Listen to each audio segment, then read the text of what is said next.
Hello, I'm Esperanza Phoenix, and welcome to Unpacking Life's Crazy. Today's episode might be just as eclectic as I am. We're just gonna have to see. So, let's unpack this.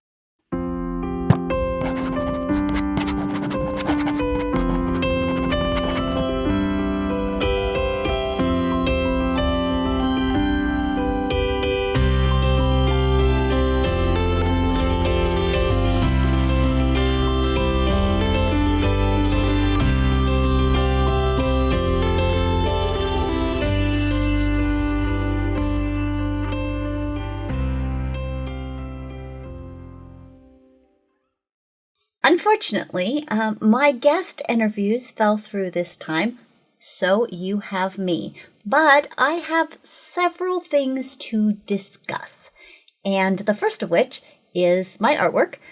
As some of you may know, I am a disabled artist. My only way of generating income is sales of my artwork, and my artwork includes things like the painting behind me, these lovely earrings, and until now, I have been selling my artwork only on my Etsy shop, and you can go to Esperanza Paints and get some of my artwork if you choose. But one of my goals has been to have my artwork carried in an actual store.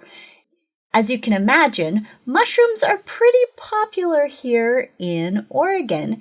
And as I talked about in my last move, the use of psilocybin mushrooms for therapy has recently become legal, so I'm sure that's generating even more interest. But anything artsy that involves mushrooms is pretty popular here. So I have been checking out various stores, and I have a possibility. It isn't confirmed yet, but my artwork may soon be available in a cute little shop called Crystal Heart in Hillsboro. I've got my fingers crossed. I'm still waiting to hear back on that. And then I also recently, we took a little trip to Astoria and stayed in a cute little B&B there. It was lovely. And while we were there, passed by this little shop, which I can only describe as witchy. It was very cool. Lots of witchy themed stuff and a lot of mushroom stuff in the window. We walked past it after dinner and I thought, oh my gosh, I really want to check it out, but they were already closed for the night. So even though we were in a hurry to get back home to our pups who were experiencing a trial pet sitting with my youngest daughter and her girlfriend, I asked my boyfriend to stop by on the way out of town so we could check it out. And they were so many adorable mushroom artwork things there. T-shirts and sculptures, very cool stuff. Nothing really like what I do. The stuff I do is kind of unique. And so I talked to the lady at the desk there, and I said, hey, I do some mushroom artwork, and I showed her my card, and she was really excited about it. It's got pictures of my mushroom people on the card.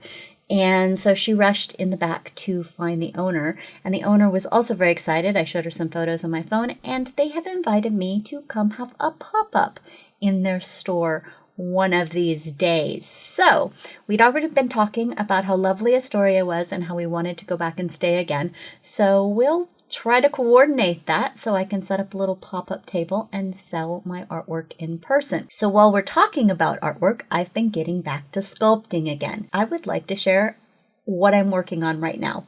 One of the pieces is completely finished.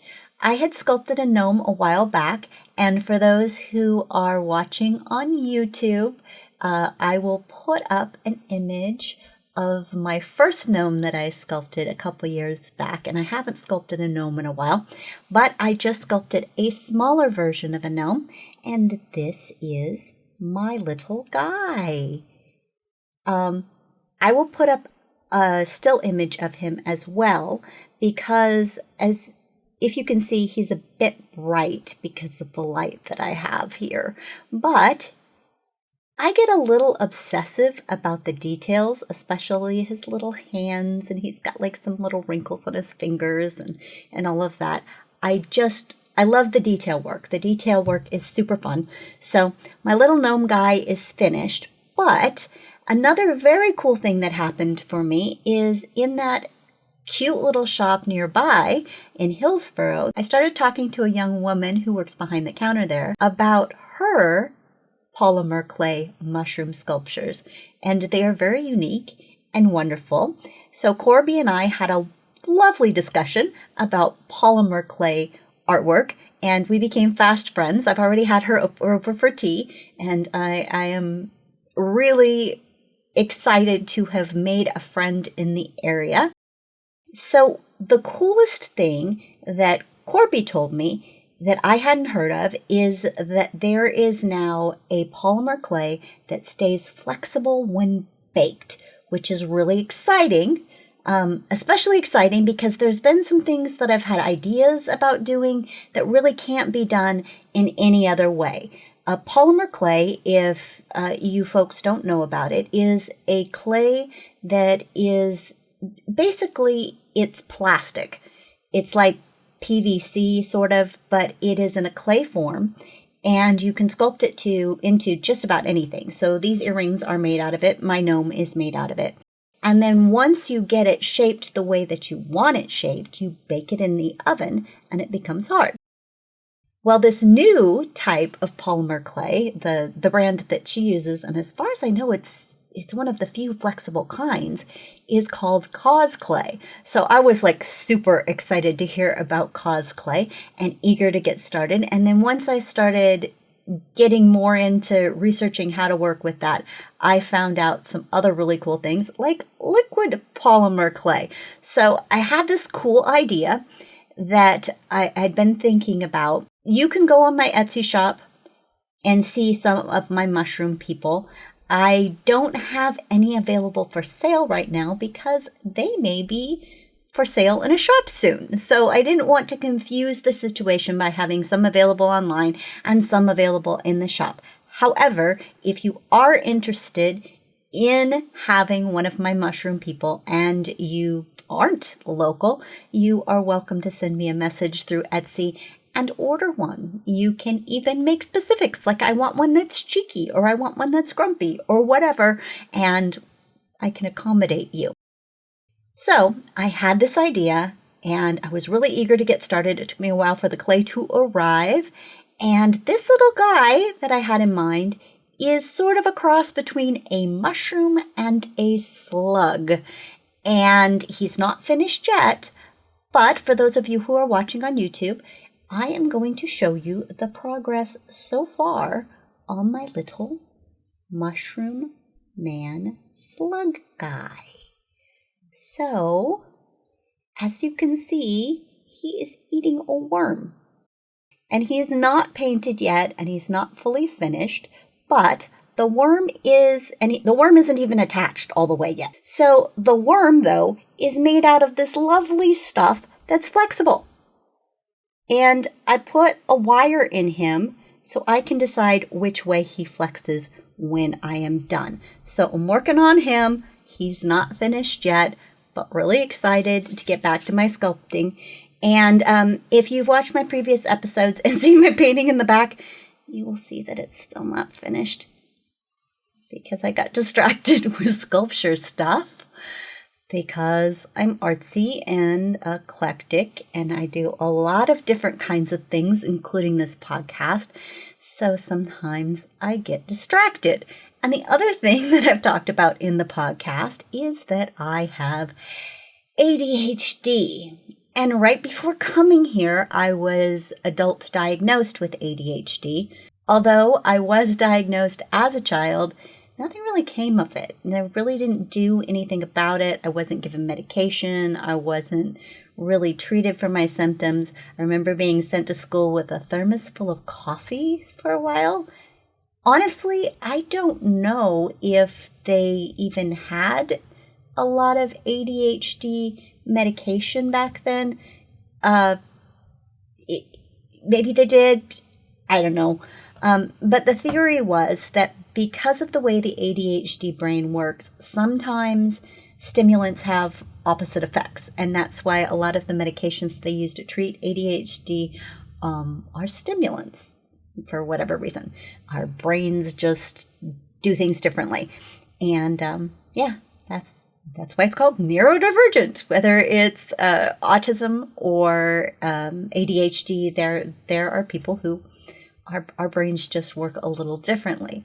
So the reason why I bring that up is not only to explain why I haven't finished my painting, why I'm back and forth with the podcast, the sculptures, or it's painting, or it's the podcast, and spring has sprung, hence the hat.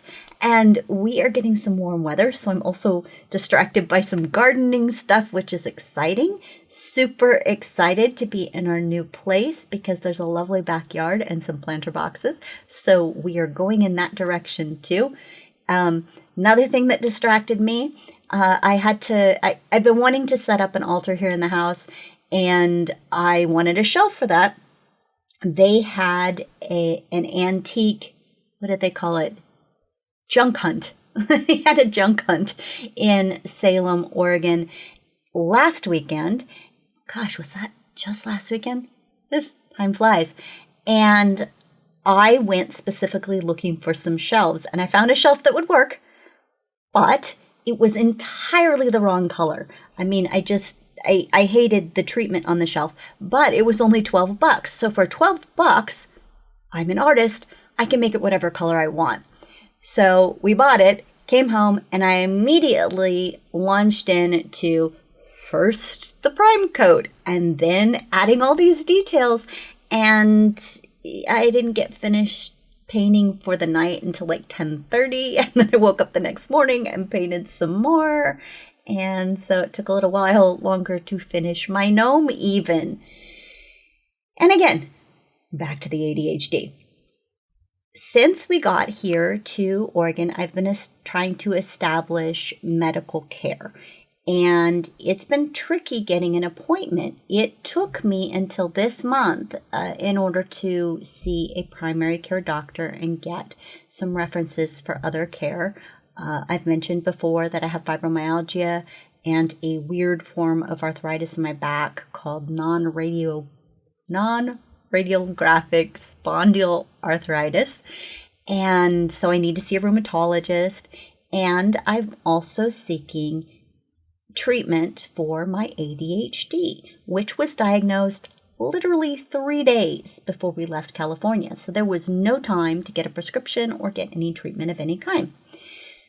So after seeing the primary care doctor, I was able to establish therapy. It's an online thing, so like all of it is telehealth stuff, which is fine because I kind of like being able to see my therapist in my pajamas if I want to, and not having to drive to an appointment, which is kind of stressful on the road sometimes. Also, if you wind up having to wait for your therapist to show up, I'm not waiting in a waiting room with a bunch of people. I'm just like chilling in my living room or sculpting.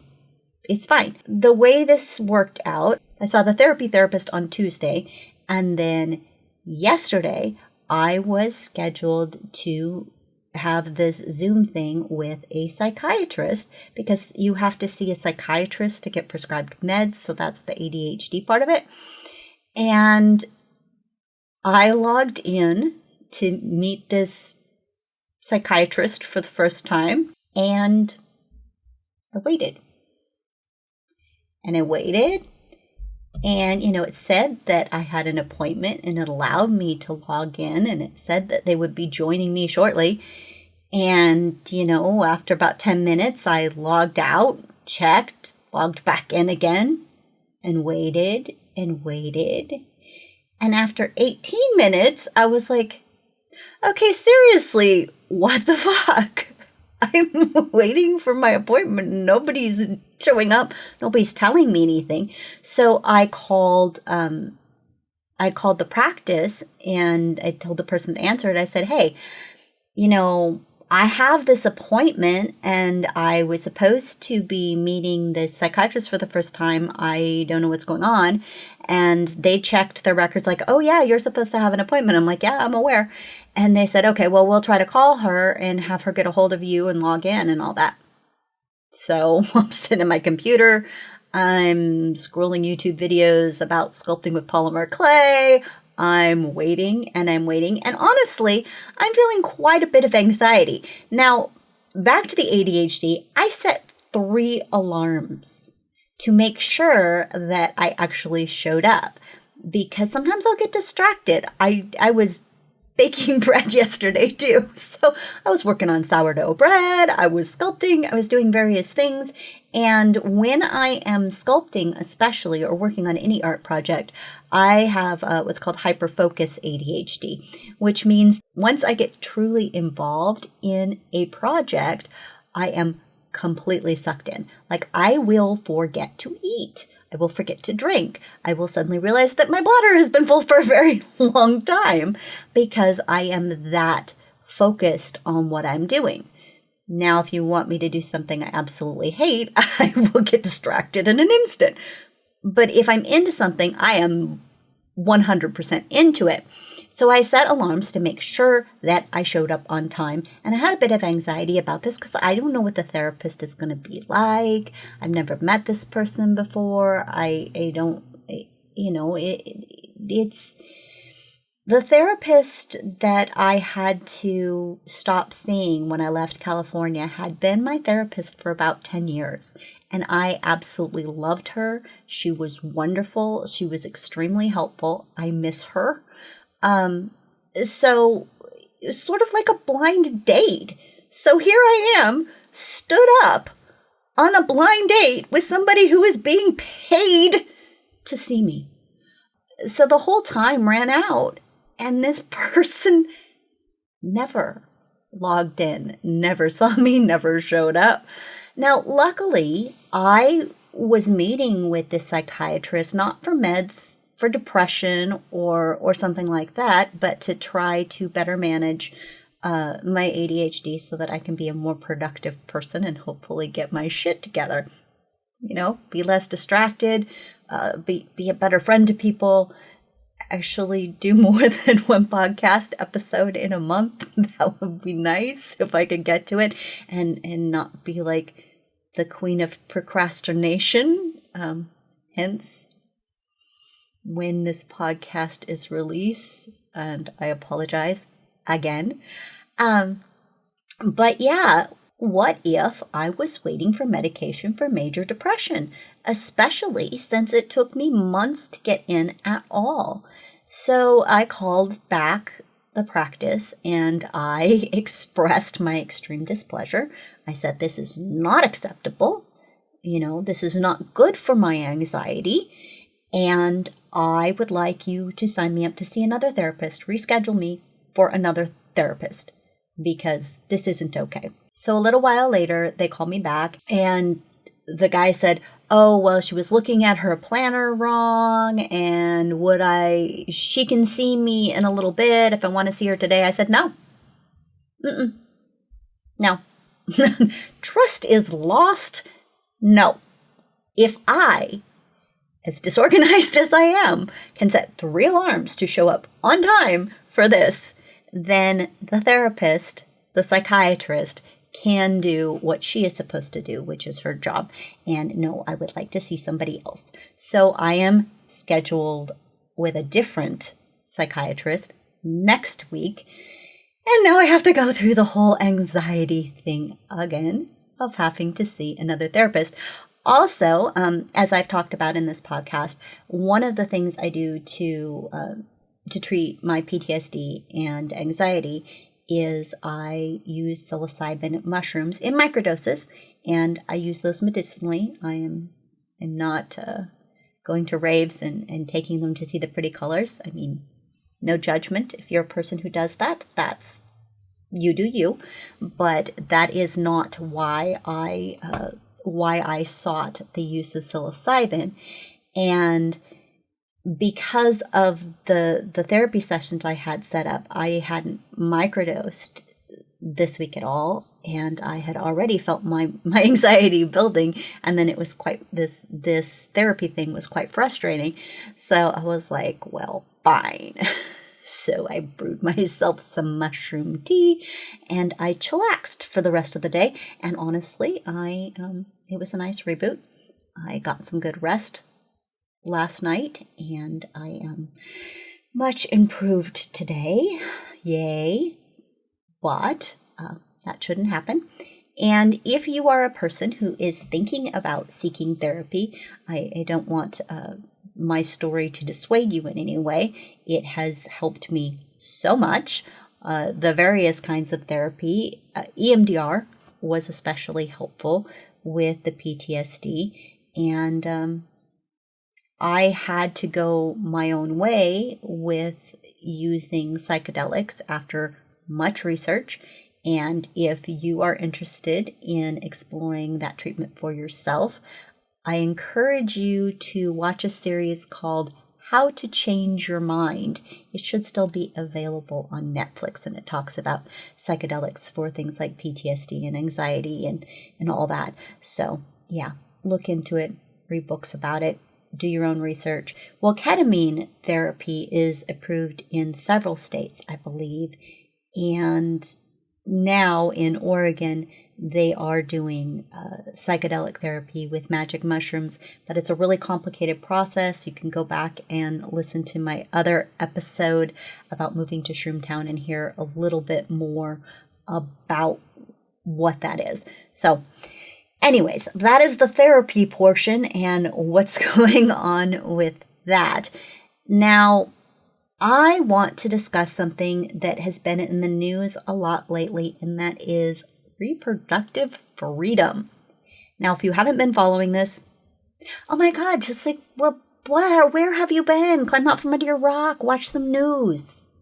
Seriously. There is a great program that I like to listen to it's a podcast from Crooked Media called Strict Scrutiny, and they talk about the law, what's going on with the Supreme Court, stuff like that. It's a really good place to geek out on the legal part of it. I am no legal expert. I am no lawyer. I follow the news, and especially things that matter. So since the fall of Roe versus Wade, which was a shock to a lot of people and truly disgusting, women have had the freedom to get abortion since, well, shortly after I was born. It was legal in California even before that, but it became the law of the land when Roe versus Wade went through the Supreme Court. The fall of Roe put all of that discussion of abortion to individual states. And that may be fine for those of us who live in Oregon or California or Washington. But there are a lot of states, as some of you know, that are enacting draconian laws, and women just don't have the right over their own body.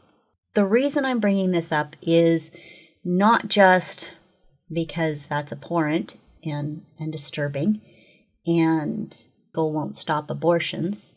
It will just cause more women to die from them because there are desperate situations. And frankly, unless you're in the situation, it's none of your damn business. Old white men who don't have a vagina and never will should not be making these choices for people who do, for people who have functioning wombs. Neither should old women whose wombs no longer function.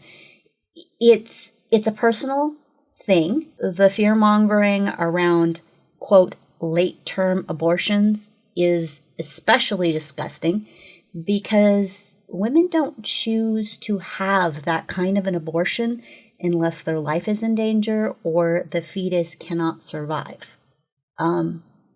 If you're in the third trimester and you're forced to have an abortion, that's a devastating thing. That's not, changed my mind. I've been doing all of the pregnancy things for the last 7 months, but I just don't want to anymore.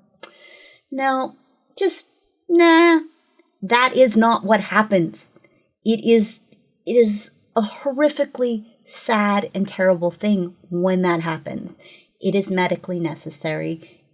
And the fact that they are, in some states, forcing women to have a dead fetus inside them.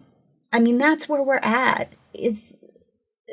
There are already cases where women are suing their state because, their water has broken, it's too early, and they can't do anything. That they have to wait for there to be absolutely no signs of fetal activity for them to help them. And at that point, they can go gangrene. There have been women who have lost their uteruses because of this. They're losing their rights. There are abortions by prescription. So it's not a medical procedure. It's simply a pill. And those have been in use for 2 decades. There are a couple of pills on the market that can help a woman to, basically, it forces a miscarriage. You don't have to go to a hospital. It's not a huge thing. It's very, very simple. And these medications are also used when a pregnancy fails and the woman needs to miscarry to clear out her uterus. These pills are used for that purpose. So there are some states that have already banned them, and there is this big case in it, and it's really quite ridiculous. Some extreme conservatives shopped around to find a judge to say, basically, go back in time and don't let the FDA approve this medication that has been in use for 20 years. It's safe. It's safer than Tylenol. It is safer than Viagra. And yet, this lower court said, we're basically saying that we're going to reverse the approval of it. We're going against what the FDA said. So the lower court is taking over what the FDA is saying is an approved medication. So big problem there, and it's all the way at the Supreme Court now, and we're waiting. We're waiting to find out if millions of Americans are going to have this medication stripped from them, and they're no longer going to be able to have access to it. Not just in the states that have these draconian abortion laws, but in states where it is legal. They may not have this option very soon, which is quite terrifying. Another reason why I'm bringing this up is while you may have heard the horror stories in the news about that 11-year-old girl who was pregnant because, anytime a child who is of that age is pregnant, that's rape. Okay? Anytime. That's not consensual. So clearly it's rape. If she's pregnant in one of these states that forces pregnancy, she doesn't have an option. So you're forcing children to have children and saying they can't have an abortion because they're too young to decide whether they should have an abortion. Okay, wait a minute. You're too young to make the decision that you don't want to have a baby. That makes you old enough to have a baby? I'm sorry, but that is totally fucked up. It's fucked up. And some states are saying that they will prosecute anyone who helps these children to leave the state to get an abortion. So, okay, huge problem. You may have heard about that. But there is something else that isn't being discussed here, and I want to discuss it. And that is geriatric pregnancy. What's geriatric pregnancy? Pregnancy in older women. They call it geriatric pregnancy. I'm not kidding. That's what they call it. And you could be 36 and they consider it a geriatric pregnancy, depending on your doctor, I guess. But people don't understand, mostly men, don't understand that women are quite capable of becoming pregnant well into their late 40s and even into their 50s. I happen to still be fertile. I don't want to have more babies. I have 2 adult children, and they are lovely, and I am very glad that I had them, but I am not prepared to go through that again. It wouldn't be healthy for my body at this point, and it has a lot of potential for there being abnormalities in the fetus. That is why there are prime reproductive age for women and for men. So, maybe they should ban Viagra so geriatric men can't get anybody pregnant. If you're going to ban the abortion pill, ban that too. But what people aren't discussing is that in addition to forcing super young girls to have babies, these laws are going to be forcing grandmothers to have babies. While women in their late 40s and 50s may be more financially able to travel out of state or out of country if necessary, let's face it, in this country, there's a lot of poverty and there's a lot of people who cannot afford to travel. And there are a lot of people my age who maybe don't have the good health to even travel out of state if they're able to get the time off work to travel out of state.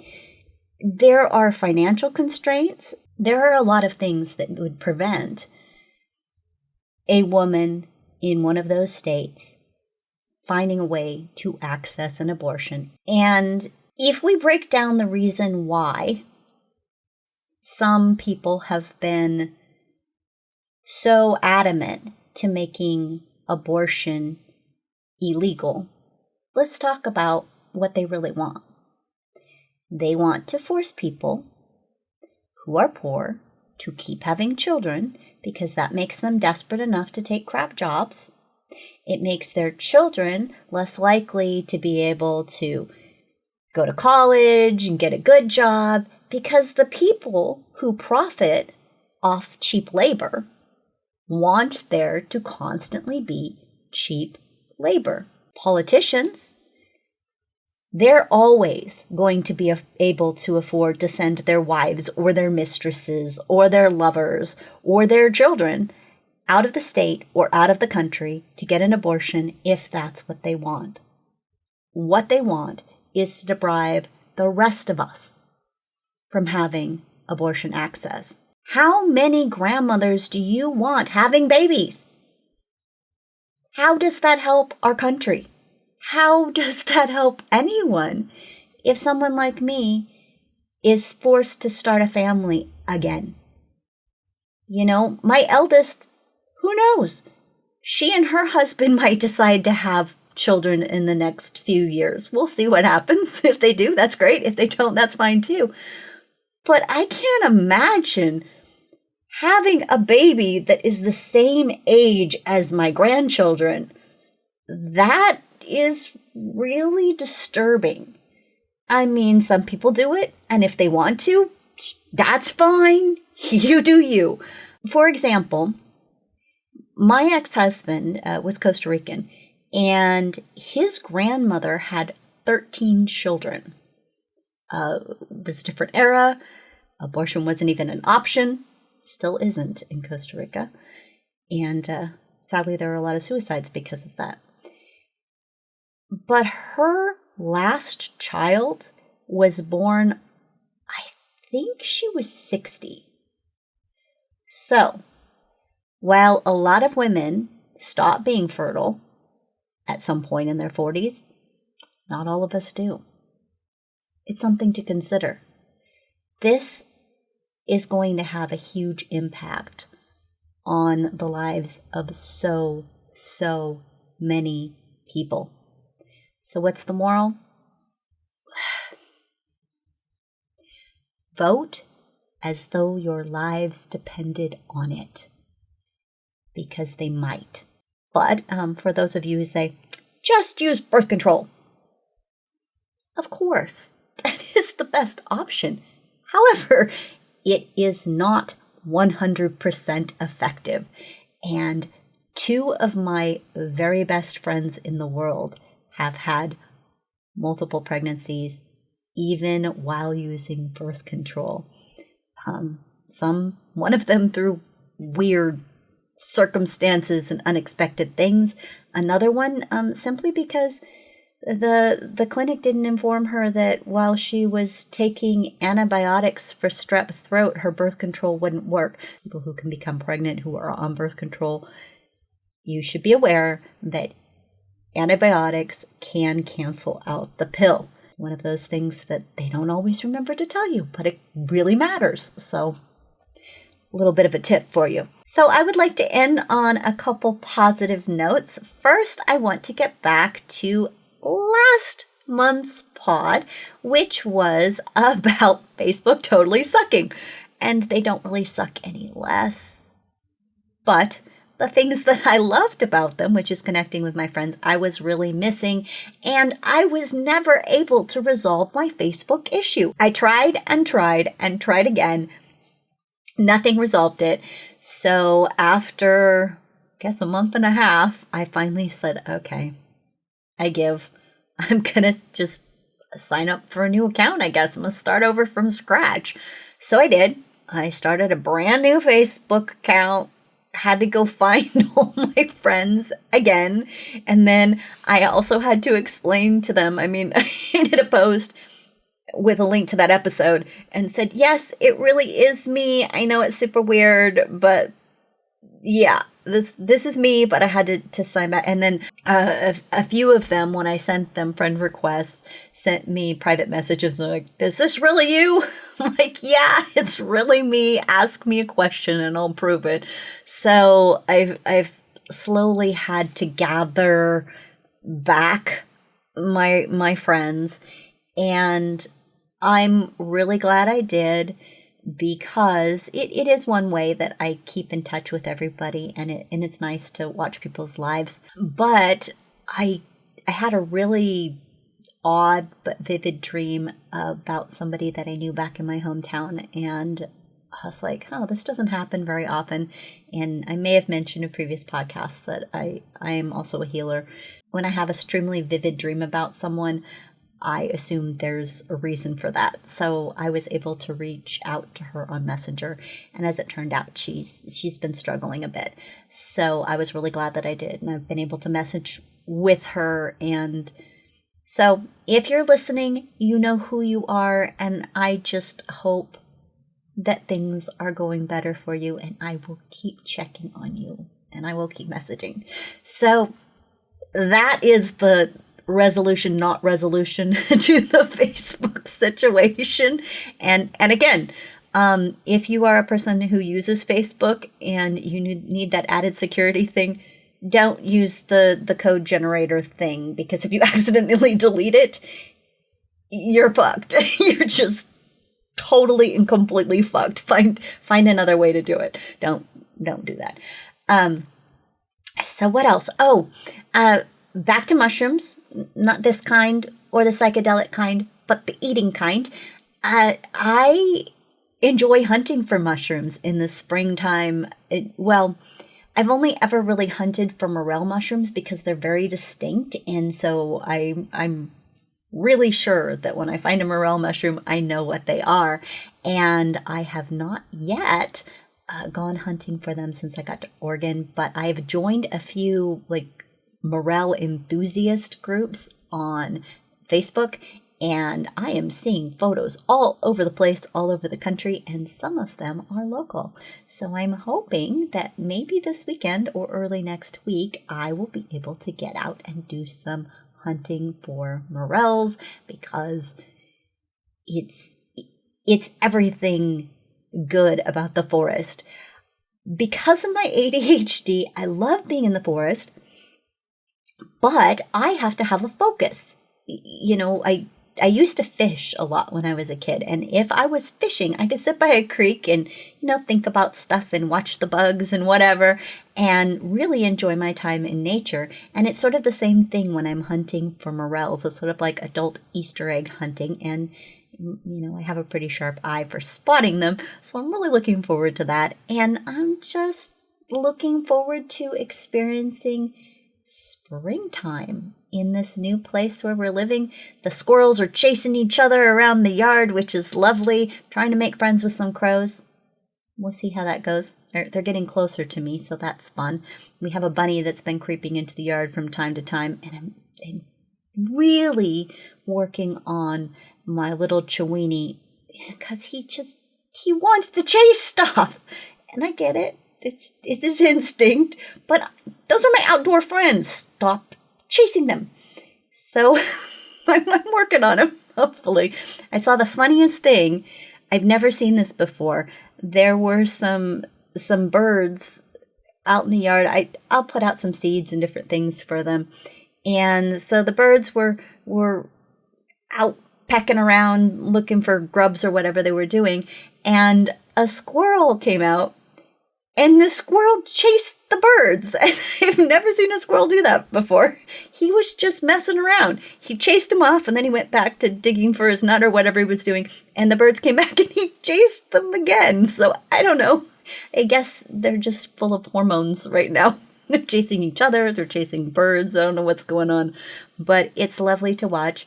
And shockingly, we are supposed to have weather in the 80s tomorrow. And since we've been here, it's been pretty darn cold. I mean, I'm Californian. I've lived in California and I've lived in Costa Rica. So Oregon has been a bit chilly. I love all the greenery, but it's a new experience. So now I get to experience the warm weather in Oregon, and I am truly down for that. So that's my eclectic episode for this month. I hope you found something useful or interesting or entertaining. And until next time.